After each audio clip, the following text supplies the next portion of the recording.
What is up, everybody? Solomon here. I hope you all are having a fantastic Thursday. And if this is your first time on visiting my channel, welcome. I hope that this is a little bit insightful for you. So today, I'm going to go over a couple of news articles here. Then I'm going to dive a little bit deeper into Santander. I actually call them Santander, so I'm just going to say Santander. And also, I've got a very interesting document that I found on Hedera Hashgraph that I'm going to go over quickly. So, all right, first, this is today. Cebuana Lulier makes remittances available at your home. Deals with COVID-19. 7 million Filipino workers are displaced. Financial services have become crucial to the larger population. Access to financial services has become a challenge since going out of the house poses threats and movement is still limited with quarantines in place. So this is basically just a new initiative that Cebuana Lulier has. Transfer from your home anywhere in the Philippines to any of our 2,500 branches nationwide.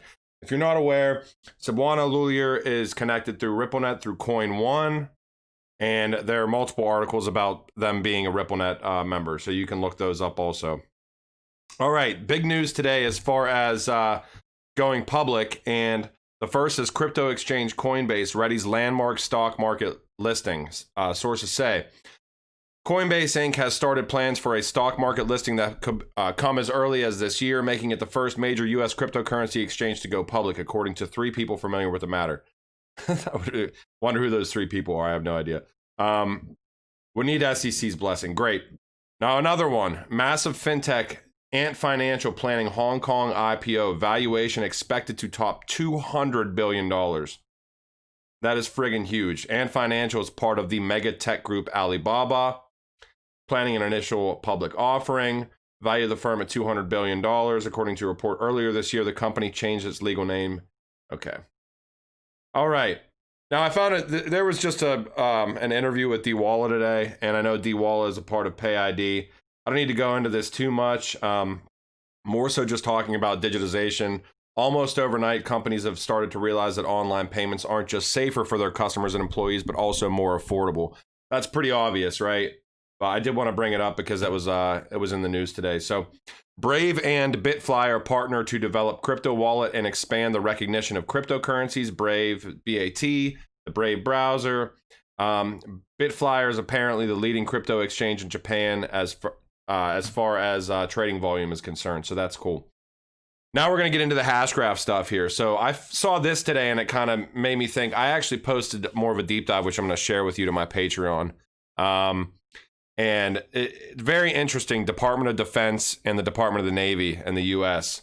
Basically about the grids. So now this is AdsDAX surpasses 1 billion ad events recorded on Hedera Hashgraph's mainnet. So you can read more into that. I do hold some Hedera Hashgraph, not financial advice. I actually participated in their testnet probably about a year ago. All right. Here's this deep dive I was talking about. I did post this to my Patreon. I should maybe link my Patreon on these YouTube videos, but I don't know. Maybe I will. All right. This was a document I found. Legitimate document link, but an experimental framework for investigating Hashgraph algorithm transaction speed. Now look at who are the authors of this document here.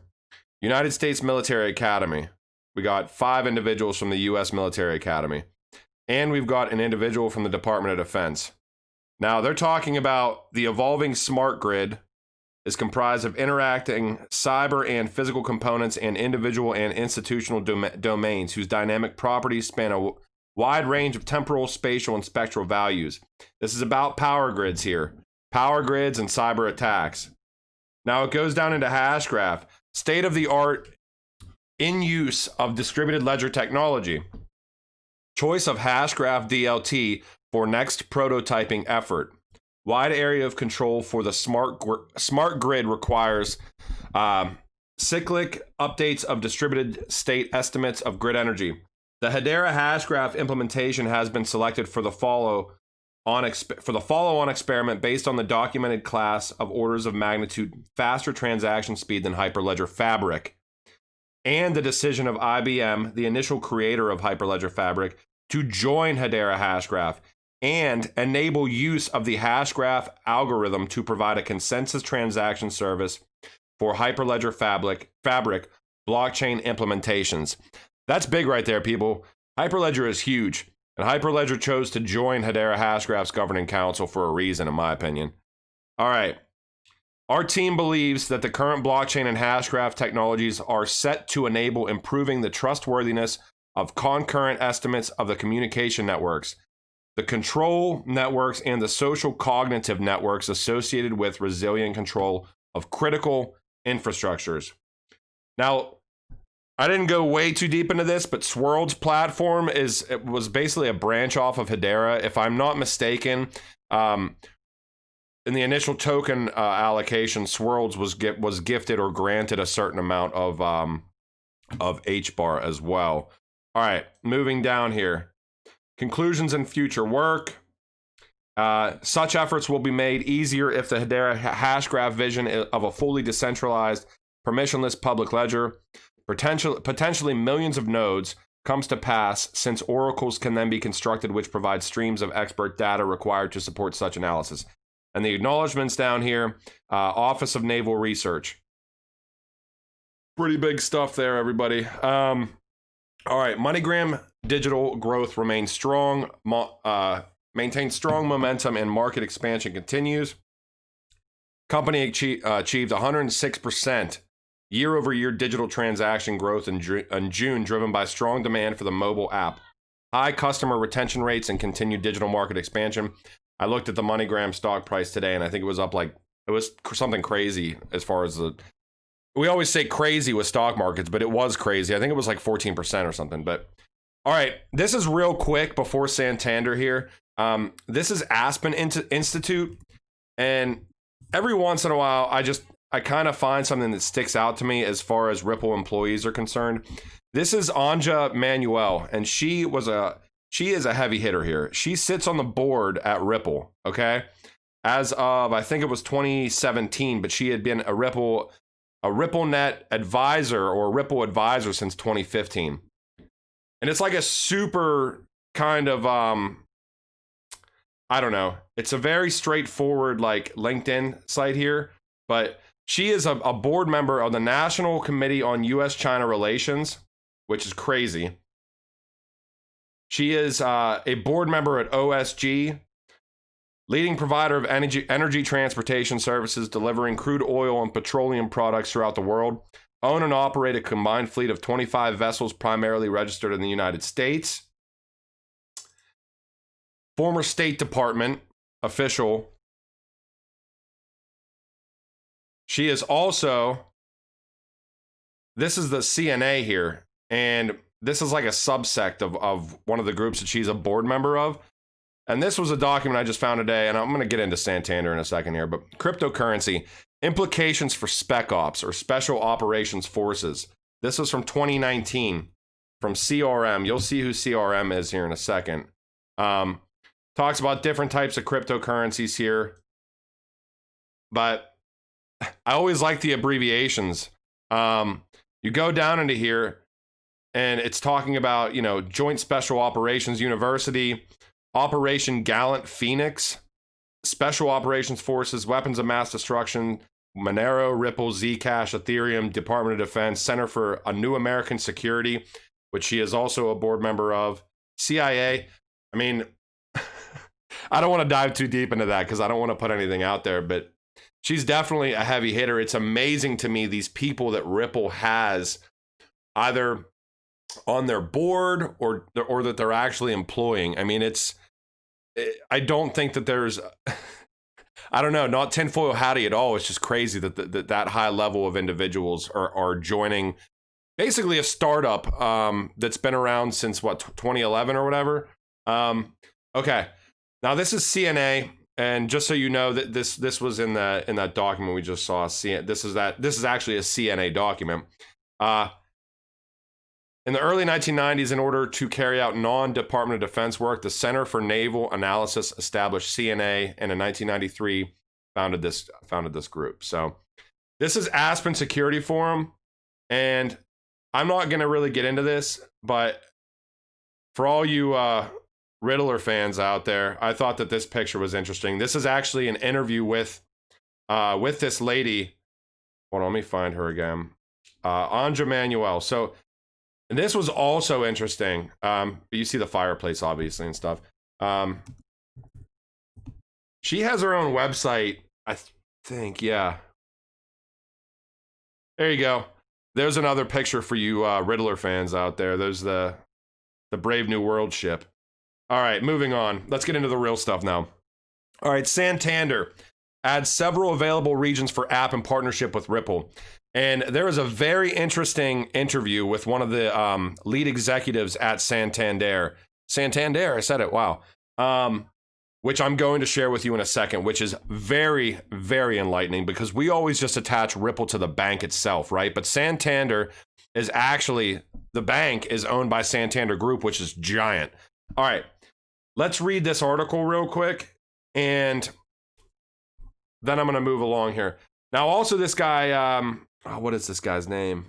He is, let me try to tie this together. My name is Ed Metzger. I'm the Chief Technology Officer. All right, Ed Metzger is talking about OnePayFX, okay, in this. And basically this whole Ripple article, I'm not going to get into all of it. They're expanding on the rails for the app for OnePayFX. And there's going to be more rails that are going to be able to utilize RippleNet. That's not saying that it's utilizing XRP right now, but the more rails that are going to be utilizing RippleNet. However, this guy, this Metzger guy or whatever, if you're not aware, OnePayFX was the solution that was built on top of RippleNet.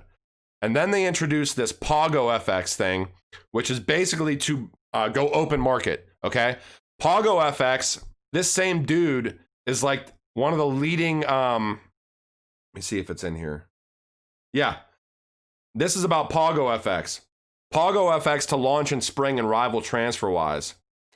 Santander in the final motions of launching its new fintech spin-out PagoFX and building the team over the last 18 months. Former head of innovation at Santander, Ed Metzger, the same dude that presents on this Ripple slide, just so you guys are aware. So if you don't think PagoFX and OnePayFX are tied in together, I'm afraid I've got some bad news for you. They definitely are. All right, this is the big portion of this video here. And this, you need to pay attention. I'm going to pause it maybe once or twice. It's only about a minute. This bank's executive chairman, Anna Botin, spoke to the Financial Times about the new service, which is OnePayFX. This is back in 2018, okay? Pay attention to what she says, though. This guy asks her a question, and she says, no, there is no ceiling on what we can do with this. And as of right now, basically, the abilities of RippleNet can reach out to 50%, not just of Santander Bank, but of the entire Santander Group. All right, pay attention, and I may pause it once. So that differs from current arrangements that most banks would offer in that it's transparent what you're going to be able to get for your money in foreign exchange rates. Yes. As you say, it's zero commission, and also it happens straight away rather than having to wait 2 or 3 days. Yes, in some cases, like overseas, right now might be next day, but UK versus the continent is the same day. It takes basically a few hours, I understand, as of now. By the way, by the summer, we're working so that this is instant. And because it's blockchain. So in the summer of 2018, they were working on making this instant. Not saying that's XRP, because we all know that RippleNet can settle instantly using Nostro and Vostro. Maybe not 100% instantly, but pretty much. But we're all going towards the same place. All right, now pay attention to this next section here. In base, you know exactly the amount of euros you get on the other side, which is super important. As of today, it's several days. Even for some of the fintech companies that are offering this, it takes several days, but in our case, the same day. And you've collaborated with Ripple to provide the blockchain kind of rails, if you like, for this service. What are the limitations of that? Because one of the drawbacks of blockchain as it's currently being developed is that it's capacity limited, isn't it? So how much of a drawback is that for you? So for foreign exchange payments, given the volumes we have, that is not a limitation. So actually, with this new initiative that is already in place, we are actually covering 50% of all the FX payments that the Santander Group does annually. And it works really well because the rails that we're using, which, as you say, we've collaborated with Ripple, We've been testing those for 2 years, actually with our own employees, and it works, it's safe, it's fully compliant, and obviously we've made sure we comply with all local regulations. So 50% of the entire Santander group. Anybody want to get me a number on that as far as payments are concerned? I would be very appreciative, but I'm sure that number is extremely large. 50% of the entire Santander group. Not just Santander Bank, the entire group. All right. All right, I just wanted to go over this real quick. This was for that Ed Metzger guy. I already made that connection there. Okay. I will go real quickly through some of my old research here. About 1 minute. This is Santander and Credit Agricole launch a joint custody with $3.8 trillion managed under custody. IGTB, Intellect Design, extends partnership with Santander for new payments hub implementation. IGTB, as you can see here, won a Global Finance or a Product Innovation Award for their Ripple-backed payments solution. IGTB, another name for IGTB is Intellect Design Arena. So if you want to look them up, you can go right to their main website, and it talks about cross-border payments and enabled through Ripple. All right, now let me go down here and see if there's anything else. Pago FX. Oh yeah, I wanted to show you this. So here we go. Now this was a program overview from 14th of October 2019. Using blockchain and international payments is the title of this presentation by Head of Innovation at Santander. Okay. DLT as a use case in international payments, Santander's OnePayFX and their experience with Ripple, OnePayFX success story, and from OnePayFX to PagoFX, going open market. Right under the header is using blockchain and international payments. If you don't think PagoFX is using RippleNet, you're definitely wrong. They're going to, or they are now. And we all know what's happening. We saw the news yesterday with Tata. It's only a matter of time with Santander before they go completely digital, start custodying, and start trading in digital assets. That is not financial advice. I'm not telling you to buy digital assets. I'm just telling you what's going to happen 100% across the board. It's written in black and white. Every day I see it. So now we can see here OnePayFX created exclusively for Santander customers by Ripple. World's first, it's blockchain-based, multi-corridor international payment solution. All right, a little bit of scope here. Santander said that it has 4 million small and medium customers globally, and currently about more than 200,000 of them do international business. That's just their small and medium-sized customers, by the way. So I'm sure it's much larger. I tried finding actual statistics. Maybe if I do, I'll post it in the comments of this. As far as the Santander Group's FX payments on a yearly basis. If somebody wants to find that, that'd be fantastic. I would love to see that. All right, this is a FinTech 2.0 paper by Santander. Let's see if I can blow this up. All right. This is talking about Ripple's mentioned in here, and commercial banks, central banks, stock exchanges, and major technology providers such as IBM and Samsung are all exploring the potential uses of distributed ledgers. Fintechs such as Ripple, which is a member of or which is partnered with Santander, Ethereum, Ares Industries, and Hyperledger, also developing new ways to exchange data and assets enabled by the technology. It is only a matter of time before distributed ledgers become a trusted alternative for managing large volumes of transactions. Pretty cut and dry. Support smart contracts. All right, our analysis suggests that distributed ledger technology could reduce banks' infrastructure costs and attribute to cross-border payments, securities trading, and regulatory compliance by between 15 and 20 billion per year by 2022. So, and I'm sure that number is probably way higher than that. I guarantee you that might not be taking in the... imagine with payments like right now and how many people that you have that are just unfortunately not essential employees at these organizations that are handling all of this nonsense as far as Swift messaging and all this stuff. When everything goes into instant settlement, via digital assets, whether it be a CBDC or a CBDC that's bridged to another CBDC or whatever you want to do, that's going to free up so much manpower, number one, and so much overhead for these organizations where they're having to pay employees, that are just not, unfortunately, not essential. I mean, we know that the world's going digital. It's a shame that people are going to lose their jobs, certain jobs, but I mean, that's just the way that this goes. I mean, that's the way it's always went. Sorry, All right, this is Santander Bank at a glance. They are huge, $81.4 billion of assets under management, 2,000 ATMs, 600 branches, 9,900 employees. This is just the bank, 2.1 million customers. Now, Santander Group, let me see if I can find it.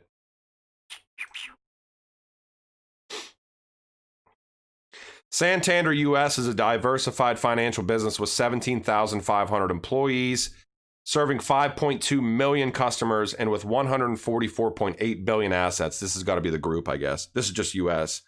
All right, but I did want to provide some scope for you. I mean, as of 2018, everybody, RippleNet can or already is serving 50%, not just of the bank Santander, but the Santander Group, which is huge.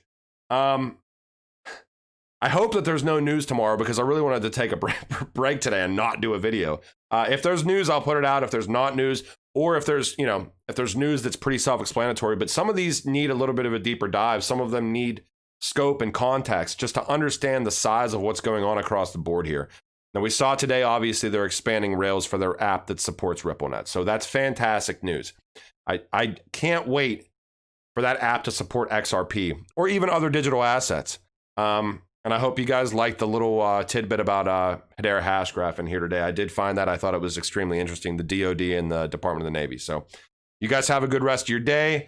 Enjoy your evening. And if I don't put out a video, enjoy your Friday. Okay? Have a good one.